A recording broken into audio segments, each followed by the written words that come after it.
Hello crafty friends, it's Jessica here. Welcome back to Jessie Kate Creates. In today's video, I have a tutorial for you inspired by this gorgeous piece of pattern paper. I saw this the other day when I was at Michael's. I was not shopping for pattern paper, but as soon as I saw this paper, an idea popped into my head to make a shaker card. Actually, I'm going to keep you guys waiting just a minute longer. It's Editing Jessica here, and I wanted to hop in really quick and just say thank you all so much because my channel has hit 1,500 subscribers, which is insane to me and so exciting. So I just want to thank everyone for taking the time to watch my videos, to like them, to comment on them, or share them with your family and friends. It means the world to me. I can't tell you how happy it makes me every time someone views my video or likes it or leaves a comment. So thank you all so much for supporting my channel. It means the world to me. I'm so happy to hit this milestone, and I can't wait to hit 2,000 subscribers next. Thank you. All right, now let's get to the card. Since I got this pattern paper so recently, I'm sure Michael's still has it. So if I can find it, I will link it down in the description box for you guys, along with all the products that I'm using today. So I knew for this shaker card, I wanted it to have like an unconventional window on it, or at least something a little different. I usually use squares or circles. So I decided instead I was going to pull out these nested A2 arches dies from scrapbook.com. So I'm going to use those. And I also looked through my stash for a card base that would match this pretty well. And what I came up with was this. So this is 110-pound cardstock from Recollections, which you can get at Michael's. It's in one of their blue packs, and I thought the colors were a pretty good match. So I have a card base that's 4 1/4 by 5 1/2, and then I also cut down a panel that is 4 1/4 by 5 1/2 to layer on top. So the first thing I'm going to do, I'm going to move all this out of the way. I am going to cut out my panel.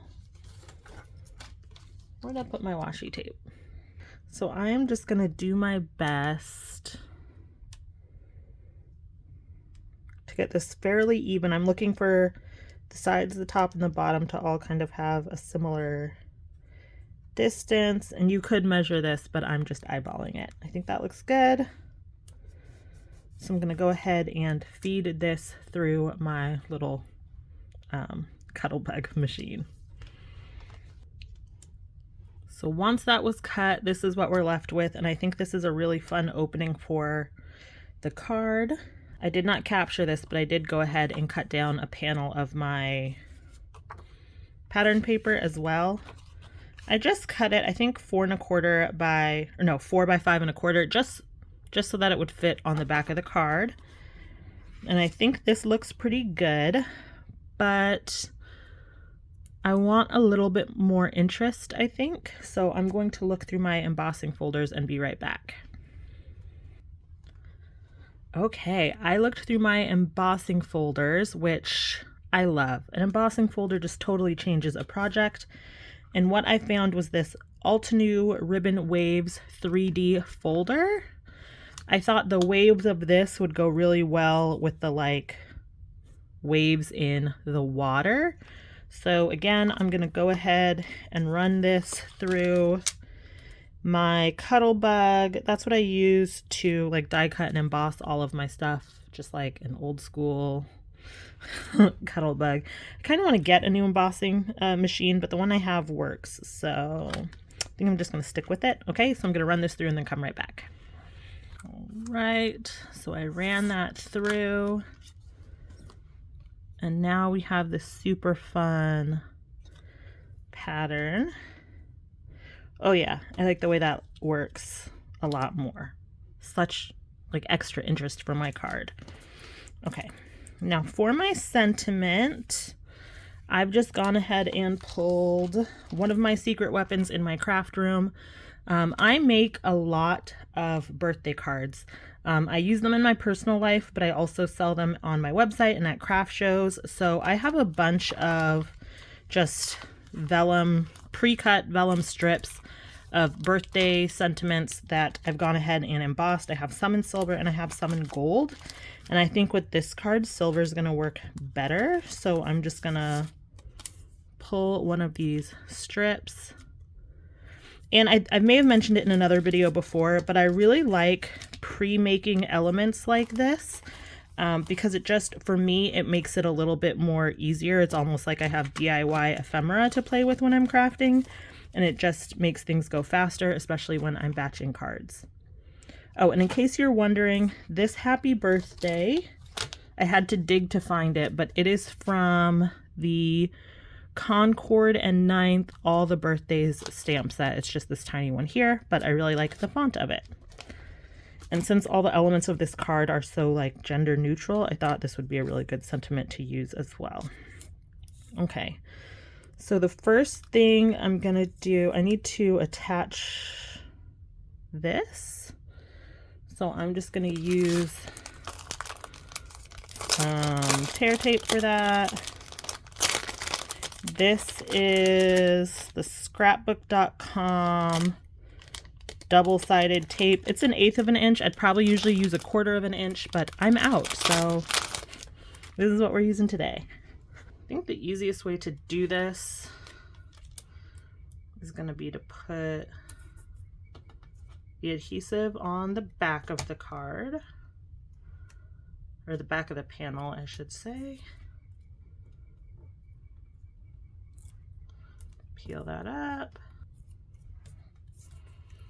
And okay, I'm gonna try to center this by, so I have the sentiment right now centered between these, these 2 inches right here. And so I'm gonna try to, how far down?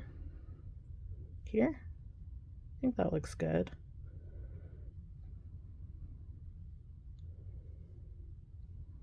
Right?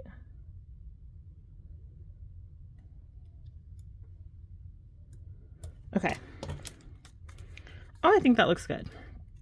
Okay, so that is down. So the next thing I need to add is my acetate. Now, when you're making a shaker card, you can use leftover packaging. I have done that for cards before. But today I just have an actual piece of acetate. The acetate I'm using is from Recollections. You can pick it up at Michael's. It's just their 12 by 12 clear acetate sheets. Because I make a lot of shaker cards for craft shows, they're always really popular for birthday cards. I go ahead and I'll pre-cut a couple sheets at a time. So I already had some ready to go, but this is just, I don't know. The exact size doesn't matter. It just needs to be a piece of acetate that is big enough to completely cover the opening on your card. So for this, I'm also going to adhere it using more of this tear tape. Whenever I'm using an uneven surface like this one that has been embossed, I prefer to use dry adhesive over wet adhesive. And for plastic or acetate in general, I think it adheres better with dry adhesive, but if all you have is glue, you could go ahead and give that a try. Okay. So go ahead and put this down. There we go. I'm going to use my finger to really press it down and make sure it is well adhered. I'm also now just going to tear off the excess vellum. So now we need to make our little shaker pocket. Oh, that's going to be so cute. Okay. So I'm going to use some foam tape. I have this giant roll of foam tape that I just buy off of Amazon. And I like this foam tape because it's good bang for your buck and it comes in different sizes. So I have it in 1 inch width, 1/2 inch width, and 1/4 inch width, and that works for most of the crafting that I do. But here I am using the 1/2 inch width foam tape because the border around my acetate window opening is just a little bit over 1/2 inch, so it just kind of fits perfectly without any of the foam tape showing. And I'm also making sure that each piece of foam tape, that they all butt up against each other so that there aren't any like openings or gaps where your shaker bits can fall out of your card.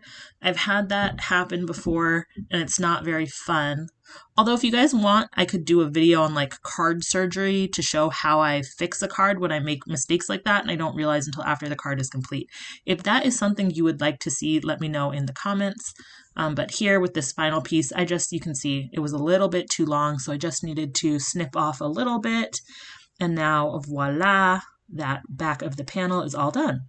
To fill my shaker card, you can use whatever shaker bits you have on hand. Personally, I really like using flat glitter or confetti over sequins because I think they just move a little bit nicer inside the shaker pockets and you don't need to make as much dimension. Because I do sell probably the majority of my cards, I try to keep that in mind. I don't want them to be super thick, so I don't want people to have to pay a ton of extra postage, which is one of the reasons I like flat glitter, which is what I'm going to use today. Now, before I put my glitter into my pocket, is that on the inside or the outside? Definitely don't want any loose bits in there.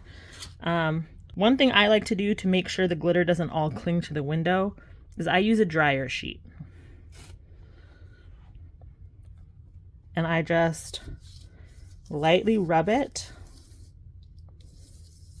just lightly, all over the acetate to get rid of the static so that the shaker bits will move around a little bit better. Now personally, I like to peel my lining off before I add my shaker bits because when I try to add the shaker bits first and then peel the lining, they always jump out and go all over the place. So this is what works for me. And now I don't have a set amount. I just kind of put it in until I think it looks good.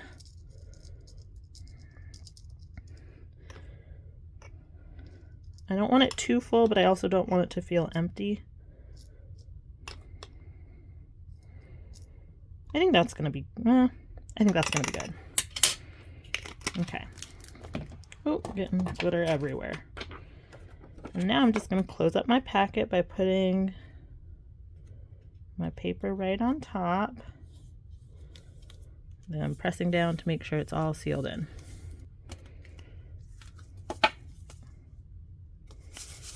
Ta-da! And you see how that moves without clinging to the front of the acetate? It just kind of moves all over. That's why I like using dryer sheets on my cards. But I think that looks so fun. Okay. So now to adhere all of this together, I'm going to use the corner of my MISTI to make sure that everything is nice and even. I'm going to put that down. For this, I'm going to use wet adhesive. Again, use whatever you like, but this is what floats my boat. Okay, so I have our glue. Now I have my card base, make sure it's opening on the right side, tucked into the corner of my MISTI. And then I'm just going to slide that right on top. Boom. I don't know who I first saw do that on YouTube, use the MISTI to align their cards, but it's such a good trick. It does such a good job. Now I do have a little bit of overhang here at the top. It's the same color, so you could leave it, but I know for me personally, that's like a small thing that is going to drive me crazy. So I'm gonna grab my trimmer and clean that up real quick. I know some people like to use scissors for this, but I am not good at cutting straight freehand. Like I always like get like marks, so for me it's just easier to use my paper trimmer. I think that's lined up good. There we go. Oh, so much better. That looks good. So now for the inside of the card. Does anyone else get distracted by their shaker cards? I just want to shake them all day. Okay, so now for the inside of the card.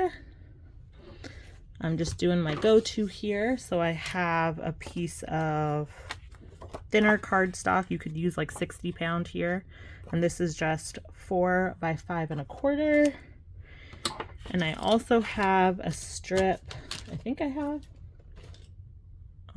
Let me find it. So I have a little leftover piece of this already cut pattern paper, and I'm just gonna cut a 1/2 inch piece. I'm gonna add it.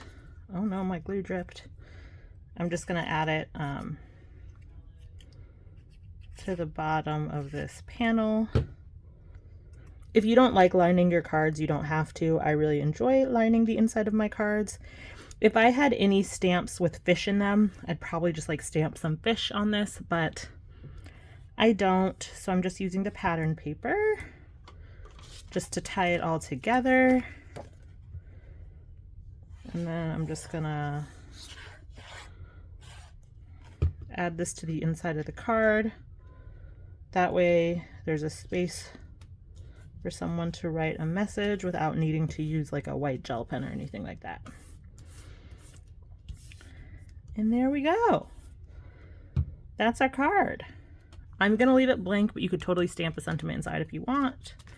Oh, but how cute is this little like fishy window card? I'm in love with how this turned out, but I love shaker cards. It's hard to go wrong with a shaker card. Now this card would be great to batch, since from one piece of pattern paper you could get 6 cards. You'd have enough pattern paper to do 6 cards, or you could just do 1 if all you need is 1 card. So that is the tutorial for today. Thank you so much for watching. I hope there were some tips or tricks or inspiration that you took out of the video. If so, go ahead and tap that like button. That really helps me. It helps other people find my channel here on YouTube. And if you want to see all of my upcoming videos, be sure to subscribe to the channel and ring that notification bell. Thank you so much for watching, and I will see you guys in another video soon. Bye.